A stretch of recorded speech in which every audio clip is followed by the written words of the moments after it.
الله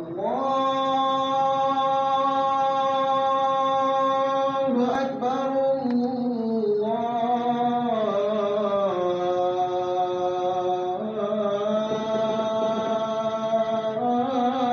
الله أكبر. إن الحمد لله نحمده ونستعينه ونستغفره ونعوذ بالله من شرور أنفسنا ومن سيئات أعمالنا.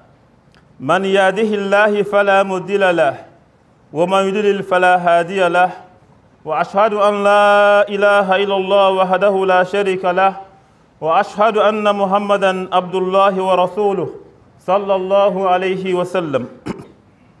أيها الإخوة وأخوات، سنتحدث اليوم عن الموت النبي صلى الله عليه وسلم وخطبة الوداع. فقد قال الله تعالى في سورة الملك: تبارك الذي بيده الملك وهو على كل شيء قدير، الذي خلق الموت والحياة ليبلوكم أيكم أحسن عملا وهو العزيز الغفور. قال أيضا في سورة الجمعة: قل إن الموت الذي تفرون منه فإنه ملاقيكم ثم تردون إلى عالم الغيب والشهادة فينبئكم بما كنتم تعملون. وفي سورة الفتح آخر الآية قال تعالى: محمد رسول الله والذين معه أشداء على الكفار رحماء بينهم تراهم ركعا سجدا يبتغون فضلا من الله ورضوانا سيماهم في وجوههم من أثر السجود إلى آخر آية. وفي بداية سورة محمد فقال الله تعالى: الذين كفروا وصدوا عن سبيل الله أضل أعمالهم والذين آمنوا وعملوا الصالحات وآمنوا بما نزل على محمد وهو الحق من ربهم كفر عنهم سيئاتهم وأصلح بالهم. صدق الله العظيم. وقولوا قولي هذا فاستغفروا لي ولكم فاستغفروه إنه هو غفور رحيم. Louange à Allah, Seigneur des univers. Salut et bénédiction d'Allah sur le messager généreux Mohammed sallallahu alayhi wa sallam. Que Dieu prie sur le salut, ses illustres compagnons, sa famille et ses salutations sur tous les musulmans qui suivent ses pas et ses enseignements jusqu'au dernier jour, le jour du rassemblement. Chers frères musulmans, chères sœurs musulmanes, très chers croyants en Dieu, le rappel du jour va porter essentiellement sur la mort. Et quelle mort? La mort du prophète Mohammed sallallahu alayhi wa sallam. À travers beaucoup de versets, Allah nous interpelle à travers la mort. Allah dit: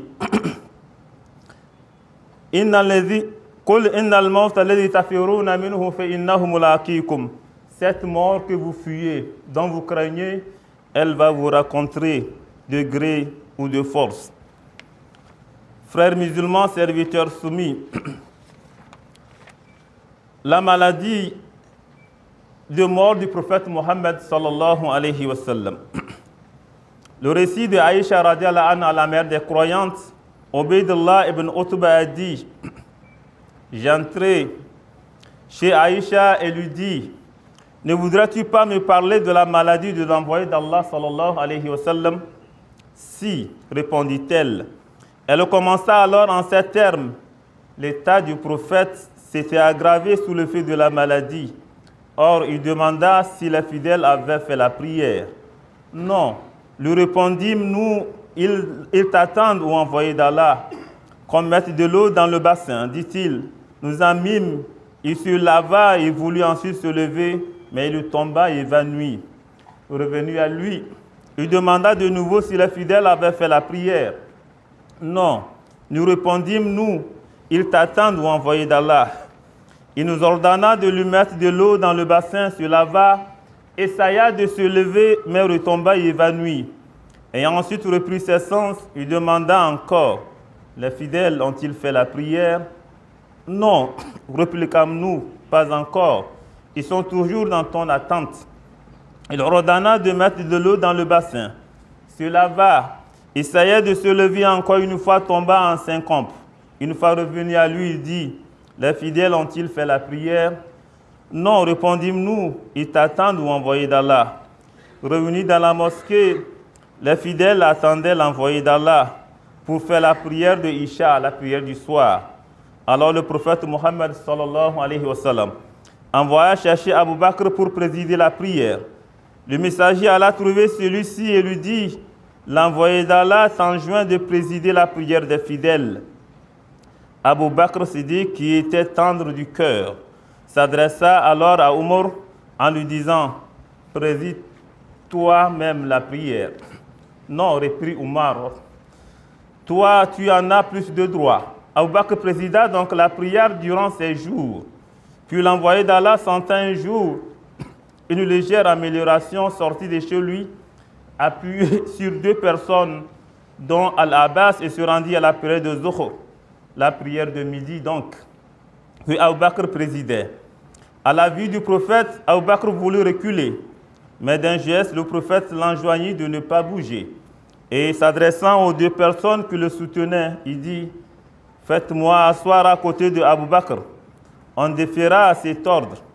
Abu Bakr, étant debout, suivit la prière du prophète et les fidèles suivirent celle d'Abu Bakr.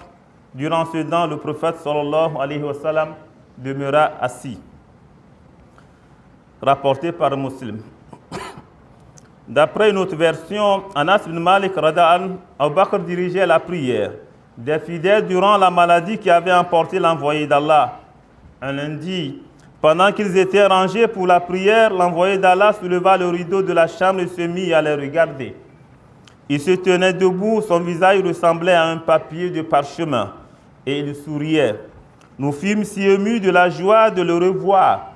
Mais quant à Abu Bakr, il se mit à reculer pour gagner sa place parmi la rangée des fidèles, pensant que le prophète allait venir diriger lui-même la prière.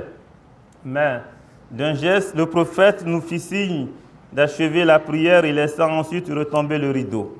Le même jour, l'envoyé d'Allah rendit le dernier soupir, rapporté par Muslim. D'après Abu Musa radiallahu anhu, le prophète sallallahu alayhi wa sallam tomba gravement malade. Il dit alors: donnez l'ordre à Abu Bakr de diriger les fidèles dans la prière. Abu Bakr fit observer: Aïcha est un homme au cœur tendre. Quand il se tiendra à la place, il sera incapable de diriger les fidèles dans la prière. Donne l'ordre à Abu Bakr de diriger les fidèles dans la prière, reprit le prophète sallallahu alayhi wa sallam. Et il ajouta: vraiment, vous êtes telles des dames de Joseph. Vous discutez trop et vous insistez trop. Abu Bakr dirigea ainsi les fidèles dans la prière du vivant de l'envoyé de Dieu sallallahu alayhi wa sallam. D'après Sahal ibn Sa'ad As-Sa'di, l'envoyé d'Allah était allé chez les Banu Amr ibn Auf pour établir la paix parmi eux. Comme l'heure de la prière était arrivée, le muezzin vint trouver Abu Bakr et lui dit: veux-tu présider la prière pour que je fasse le second appel? Oui, répondit-il. Abu Bakr présida la prière, mais au cours de laquelle l'envoyé d'Allah arriva à la mosquée. Il se fraya un passage à travers les fidèles et se mit au premier rang. Les fidèles battirent les mains pour attirer l'attention de l'imam. Mais Abu Bakr ne se retourna pas et continua sa prière. Puis comme les fidèles faisaient plus de bruit, il se retourna et aperçut l'envoyé d'Allah. Celui-ci lui fit signe de demeurer en sa place. Abu Bakr éleva les mains et loua Allah, à lui la puissance et la gloire, pour l'ordre que venait de lui donner l'envoyé d'Allah. Ensuite, il recula et alla prendre place au premier rang parmi les fidèles. Alors l'envoyé d'Allah, sallallahu alayhi wa sallam, s'avança, fit la prière, et quand elle fut achevée, il dit: ô Abu Bakr, qu'est-ce donc qui t'a empêché de rester à ta place, puisque je t'en avais donné l'ordre? C'est répondit Abu Bakr, qui n'appartenait pas au fils de Abu Kuhafa, surnom de Abu Bakr, de diriger la prière en présence de l'envoyé d'Allah sallallahu alayhi wa sallam. Puis, s'adressant aux fidèles, l'envoyé d'Allah dit: pourquoi donc avez-vous tapé les mains si bruyamment? Celui d'entre vous qui, étant en prière, voulut exprimer quelque chose qu'il glorifie Allah, voulant exprimer quelque chose qu'il glorifie Allah en disant Subhanallah, car cette glorification attire l'attention de l'imam. Seules les femmes sont autorisées à claquer des mains pour cette fin. Hadith rapporté par Muslim. Frères musulmans, serviteurs soumis, le prophète Mohammed sallallahu alayhi wa sallam reçoit la révélation jusqu'aux derniers instants de sa vie. Selon Anas radhiyallahu anhu, a dit, Dieu honoré et glorifié n'a cessé de faire des révélations au messager de Dieu sallallahu alayhi wa sallam jusqu'à sa mort, si bien qu'au moment de sa mort, il avait reçu le plus de révélations. Hadith rapporté par Al-Bukhari et Muslim. Qu'Allah nous dirige dans le droit chemin, qu'il nous accorde le salut ici-bas et l'au-delà, ce dont nous avons besoin, Allah connaît mieux nos intentions, qu'il nous accorde. Tout ce qu'on a perdu dans cette mosquée, qu'Allah les pardonne, que Dieu accorde son salut et son paradis sur tous les musulmans. Nous aussi, nous sommes appelés à passer. Si le messager de Dieu, sallallahu alayhi wa sallam, est parti, c'est une raison valable que nous ne sommes pas éternels. Nous allons partir aussi. Qu'Allah fasse que la dernière partie de notre vie soit la meilleure et que notre dernière parole sur cette terre soit La ilaha illallah Muhammadu Rasulullah sallallahu alayhi wa sallam. Invoquons Allah qu'il pardonne nos péchés. Alhamdulillah, alhamdulillah rabbil alamin, wa salatu wa salam ala Rasulullah. Allahumma salli ala Muhammad wa ala al-Muslim. Frères musulmans, serviteurs soumis, la deuxième partie du non-sermon va porter sur le dernier sermon du prophète Mohammed sallallahu alayhi wa sallam. Ce sermon fut fait le 9e jour de Zulhijjah. Nous sommes dans le mois de Zulhijjah, dans la vallée Urana du mont Arafat.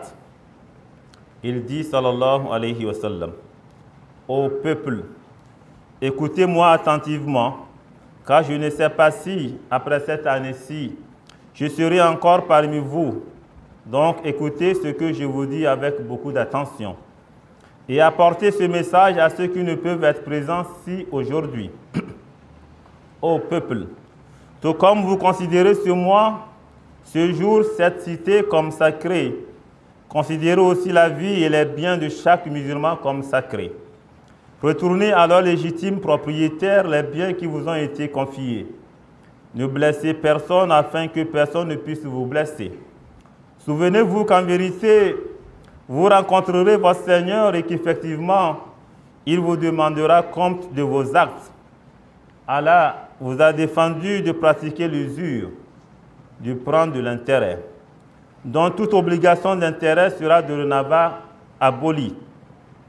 Méfiez-vous de Satan pour le salut de votre religion. Il a perdu tout espoir de ne pouvoir jamais vous induire à commettre les grands péchés. Méfiez-vous donc à ne pas le suivre en ce qui concerne les petits péchés. Ô peuple, il est vrai que vous ayez certains droits à l'égard de vos femmes, mais elles aussi ont des droits sur vous. Mais si elles vous obéissent, alors à elles appartient le droit d'être nourries et habillées convenablement. Traitez donc bien vos femmes et soyez gentils envers elles, car elles sont vos partenaires.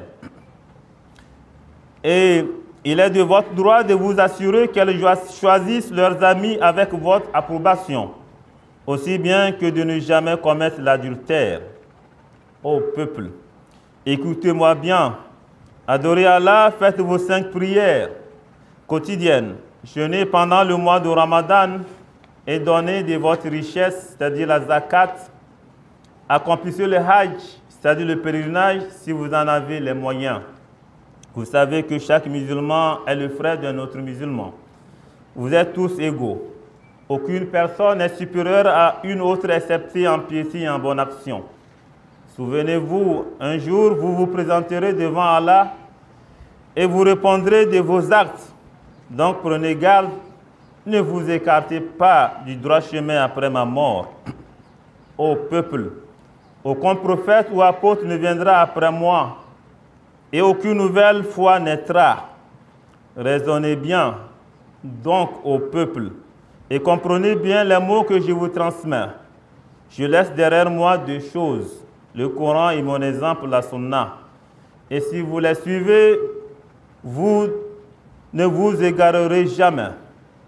Que tous ceux qui m'écoutent transmettent ce message à d'autres, et cela à d'autres encore, et que les derniers puissent le comprendre mieux que ceux qui m'écoutent directement. Sois témoin, ô Allah, Fashhad, que j'ai transmis ton message à ton peuple. Frères musulmans, serviteurs soumis. Fin de citation. Abu Umama al-Bahili a dit: j'ai entendu le messager de Dieu dire dans son serment du pèlerinage d'adieu: craignez pieusement Dieu, faites vos 5 prières quotidiennes, observez le jeûne du mois de Ramadan, acquittez le monde légal de vos biens et obéissez à vos chefs, et vous serez alors dans le paradis de votre Seigneur. Hadith rapporté par Tirmizi. Frères musulmans, les derniers instants de la vie du prophète Mohammed sallallahu alayhi wa sallam. D'après Aïcha, radiallahu anha, la mère des croyants, l'envoyé d'Allah sallallahu alayhi wa sallam avait près de lui une outre contenant de l'eau. Il se mit à introduire sa main dans l'eau et à essuyer son visage en disant: il n'y a de Dieu qu'Allah, la mort à ses affres. Innal mawta la sakarat. Anas radiallahu anhu a dit: au moment de son agonie, le prophète Mohammed sallallahu alayhi wa sallam fut très éprouvé. Sa fille Fatima se mit à dire: quel malheur au père. Il lui dit: plus de preuves pour ton père après ce jour. Hadith rapporté par Al-Bukhari. Il disait dans ses derniers instants de vie, juste avant de quitter sa communauté: la prière et le bon comportement envers vos esclaves. Rapporté par Ahmed. L'ange Jibril alayhi salatu wassalam vint le voir 3 jours avant sa mort et lui dit: ô Muhammad, Allah m'envoie vers toi et te demande ce qu'il sait mieux que toi, et il dit: comment te trouves-tu? Il répondit: je me trouve affligé et je me trouve éprouvé. Jibril revint le 2e jour, lui posa la même question et il reçut la même réponse. À ces instants, l'ange de la mort, Malakat al-Maut, se présenta et demanda l'autorisation. Jibril dit alors: ô Muhammad, voici l'ange de la mort qui te demande l'autorisation.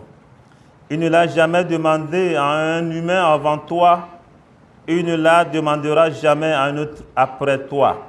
Il lui dit: donne-lui l'autorisation d'entrer, et il entra. Il se mit devant lui et dit: Allah m'a envoyé vers toi et m'a ordonné de t'obéir. Si tu m'ordonnes de ravir ton âme, je le ferai. Et si tu m'ordonnes de la laisser, je la laisserai. L'envoyé d'Allah lui dit: tu ferais ça au ange de la mort? Il dit: c'est qu'on m'a ordonné d'obéir. Puis Jibril ajouta: ô Ahmad, Allah aspire ardemment à toi. Il dit alors: fais ce qu'on t'ordonne au ange de la mort. À ces mots, Jibril alayhi salatu wassalam dit: paix sur toi, ô envoyé d'Allah. Assalamu alaikum ya Rasulallah. C'est mon dernier passage sur la terre. C'est toi qui étais le but de ma venue dans ce bas monde. L'envoyé d'Allah mourut en étant adossé à la poitrine de son épouse Aïcha, en portant des vêtements feutrés et un manteau ample et épais. Sa fille Fatima se leva pour se lamenter en disant: ô Père, tu as répondu à l'appel de ton Seigneur.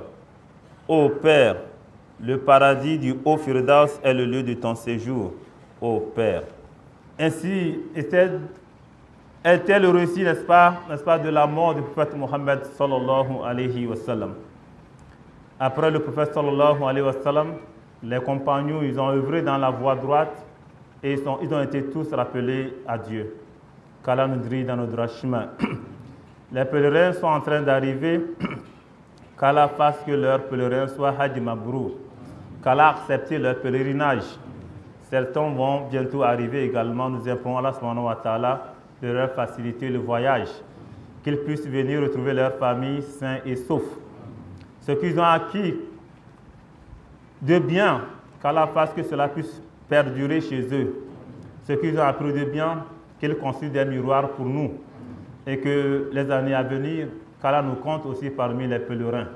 ربنا آتنا في الدنيا حسنة ربنا آتنا في الدنيا حسنة وفي الآخرة حسنة وقنا عذاب النار وقنا عذاب القبر وقنا عذاب جهنم يا رب العالمين اللهم لا مانع لما أعطيته ولا معطي لما منعته ولا رد لما قضيته ولا ينفع ذا الجد منك الجد ولا حول لنا ولا قوتنا إلا بالله اللهم أنت السلام ومنك السلام وإليك يعود السلام تباركت يا ذا الجلال والإكرام يا رب العالمين اللهم صل على محمد وعلى آل محمد كما صليت على إبراهيم وعلى آل إبراهيم وبارك على محمد وعلى آل محمد كما باركت على إبراهيم وعلى آل إبراهيم في العالمين إنك حميد مجيد إنما أمره إذا أراد شيئا أن يقول له كن فيكون فسبحان الذي بيده ملكوت كل شيء وإليه ترجعون وصلى الله على سيدنا محمد صلى الله عليه وسلم سبحان ربك رب العزة أما يصفون وسلام على المرسلين والحمد لله رب العالمين وأقم الصلاة